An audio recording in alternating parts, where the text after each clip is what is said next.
हम निकल चुके हैं एक ऐसी खबर की तलाश में जिसका सरोकार आपसे हो, और वो खबर है इटावा के कैंची गांव से।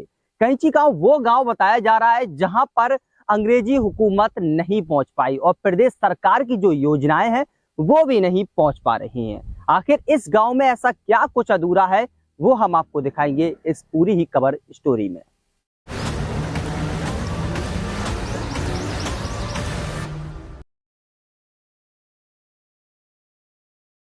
इसमें हम मौजूद हैं इटावा से करीब 40 किलोमीटर की दूरी पर ये कैंची गांव है।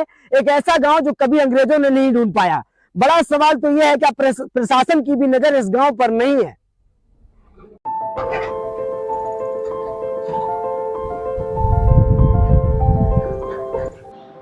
अब हमारी टीम निकल चुकी है उस गांव की तलाश में जिस गांव के लोग और आसपास के क्षेत्र के लोगों का यह दावा है कि अंग्रेज भी इस गांव को नहीं ढूंढ पाए। इस गांव के लोग ये भी बताते हैं कि सरकार भी इस गांव को नहीं ढूंढ पा रही है, तभी तो गांव में विकास नहीं हुआ है। इसी का पता लगाने के लिए हमारी टीम निकल चुकी है इटावा से लगभग 40 किलोमीटर की दूरी पर बसा कैंची गाँव, जो कि चकर नगर विकास खंड क्षेत्र का हिस्सा है। वहां पर हमारी टीम यह जानेंगी आखिर इस गांव में क्या कुछ अधूरा है।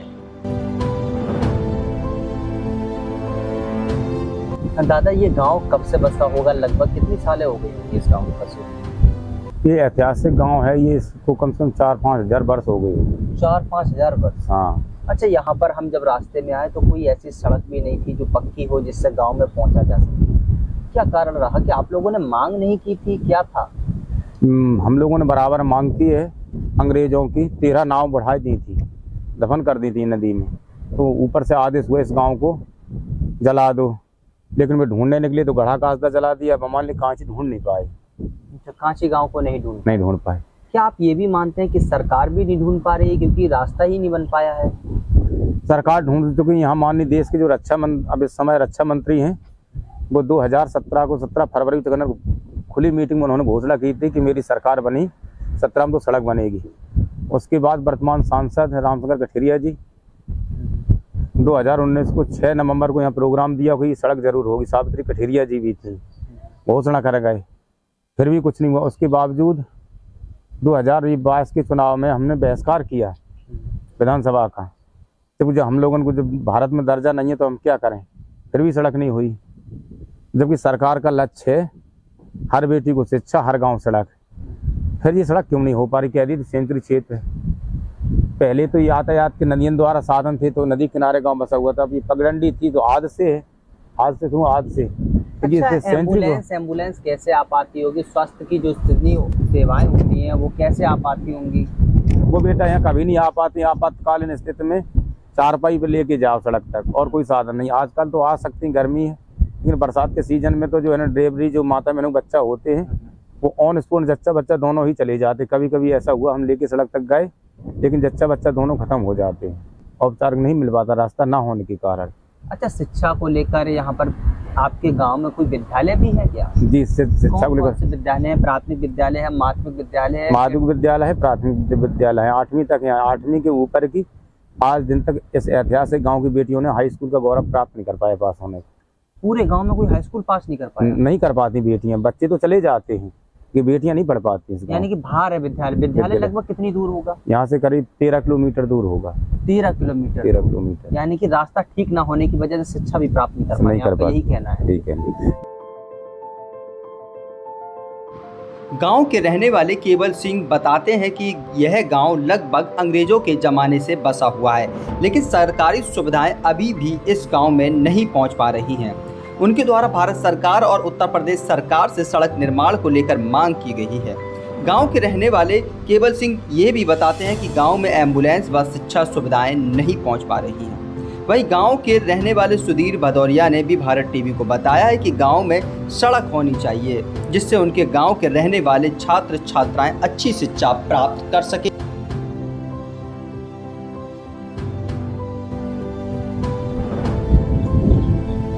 क्या इरादा है? क्या रीजन है जो आगे नहीं पढ़ पाओगी? रोड नहीं है। तो कहाँ तक रोड नहीं है और घर वाले क्यों नहीं पढ़ाना चाहते? बाहर भी तो रोड नहीं है, घर वाले तो पढ़ाएंगे। अच्छा, रोड की वजह से नहीं पढ़ाई हो पा रही। रीता गांव का नाम क्या है? कैसी सबसे बड़ी समस्या क्या है? रोड की है।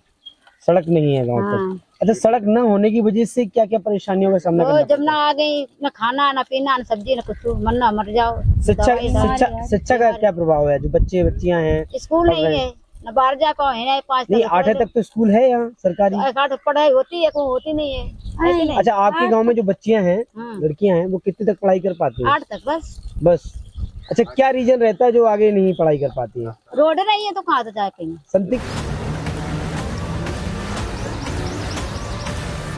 कैंची गांव की रहने वाली रीता बताती हैं कि उनके गांव में सड़क न होने की वजह से गांव के छात्राएं शिक्षा प्राप्त नहीं कर पा रही हैं। फाइनली हम कायची गांव में पहुंच चुके हैं।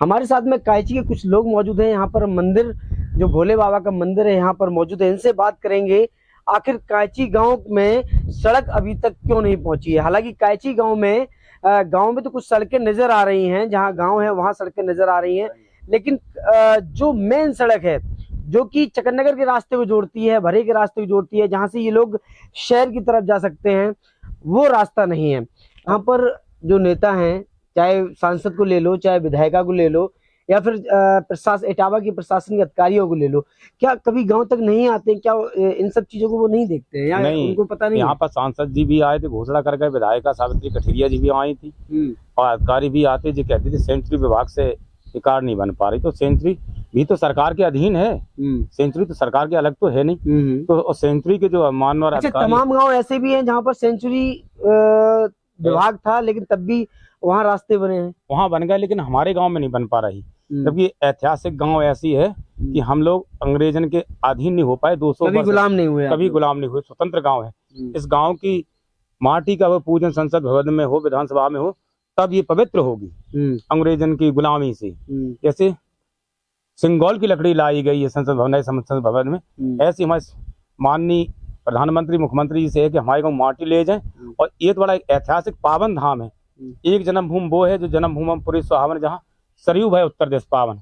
तो एक जन्मभूमि जिस कांची की है, जहाँ जन्मभूमि पुरी सुहावन, जहाँ यमुना भाई उत्तर देश पावन। अच्छा, ये बताइए कि सड़क ना होने के कारण स्वास्थ्य व्यवस्था कैसी है, शिक्षा व्यवस्था कैसी है, और सारी व्यवस्था ये कैसी क्या है? सड़क ना होने के कारण शिक्षा व्यवस्था 8वीं तक तो ठीक है, लेकिन जब बरसात हो जाती तो अध्यापकों को आना नामुमकिन हो जाता है। क्योंकि यहाँ के बच्चे इतने आगे लाजवाब खेलने कूदने में, क्रीड़ा में आगे हैं, शिक्षा में, कि जिले पे और प्रदेश में प्रथम स्थान इस गांव के बच्चों को। लेकिन 8वीं के ऊपर ही शिक्षा हम लोगों को नहीं मिल पाती, मेन सड़क ना होने के कारण। जबकि हजारों बार जिला अधिकारी से, कमिश्नर जी से, मुख्यमंत्री जी से, प्रधानमंत्री कई एक बार प्रार्थना पत्र दिए, जो कि आपको दिखा भी चुके हैं, लेकिन धरातल पे सब कह जाते, लेकिन सुनवाई सड़क की आज दिन तक ना हुई। हमारी मांग जरूरी, अगर सरकार चाहे तो हमको रोड ही बसा दे, यहाँ से हटा दे, तब भी ठीक रहे। तो हमारे बच्चे नहीं, आप लोग अपनी जन्मभूमि छोड़ेंगे? अब जन्मभूमि रास्ते के कार्ड छोड़ने पड़ेगी। जब रास्ता ही नहीं हो, जब हमारे आने वाली पीढ़ी पढ़ नहीं पाएंगी, और जो होने वाले गर्भ में शिशु पलते हैं, कितना भविष्य में कितना आगे वो संत बन जाए, कितना बड़ा महात्मा बन जाए, देश का राजा बन जाए, लेकिन वो जब रास्ते में खत्म हो जाते, इसके लिए क्या कारण है? हमारे साथ में कायची के एक युवा भी मौजूद है, इनसे बात करने की कोशिश करेंगे, क्योंकि ये भी कुछ कहना चाहते हैं, क्योंकि देश में युवाओं की एक अपनी अहम भूमिका है। इनसे भी बात करेंगे। भैया, क्या नाम है आपका? रमन भदौरिया सर। क्या कहेंगे इस रास्ते के बारे में? सर, ये कहना चाहता हूँ, जैसे हम लोग भी बच्चे, हमारे साथ के लड़के पढ़ते थे तो जाते थे, जैसे यहाँ तक 8वीं तक है, 8वीं तक यहाँ पढ़े, उसके बाद बाहर भी जाते थे, निरंजन नगर हो गया, जैसे गढ़ा हो गया, तो वहाँ तक बारिश हो गई, उसमें भी नहीं निकल पाते थे, पढ़ाई बेकार जाती थी। इसलिए कह रहे हैं कोई सरकारी सुविधा जरूर होनी चाहिए इस गांव में। एक सड़क हो गई, सड़क नहीं है तो अपने एक पुलिया बना दें, नहीं समझे, जैसे बच्चे अच्छे निकल सके, बस यही है। ग्रामीणों का कहना है कि यह वो गांव है जो कभी अंग्रेजों का गुलाम नहीं हुआ। आपको बता दें, ये इटावा जनपद में पड़ता है कायची गांव, जो कभी भी अंग्रेजों का गुलाम नहीं हुआ, और आज भी हमें लग रहा है कि यहाँ पर कोई भी मूलभूत सुविधाएं उपलब्ध नहीं हो पा रही गांव के लिए। गांव के ग्रामीणों का कहना है कि साफ तौर पे यहाँ पर सबसे बड़ी समस्या वो है पक्की सड़क की। प्रशासन से ये लोग मांग कर रहे हैं कि पक्की सड़क इन लोगों को मिल जाए, ताकि इन्हें आगे की राहत मिले, इनकी स्वास्थ्य सेवाएं अच्छी हो जाएं गाँव की, और गाँव की शिक्षा व्यवस्था भी दुरुस्त हो जाए। अपने सहयोगी शिवम तिवारी के साथ Pushpendra Kumar, Bharat TV 24x7 news, Etawah, Uttar प्रदेश।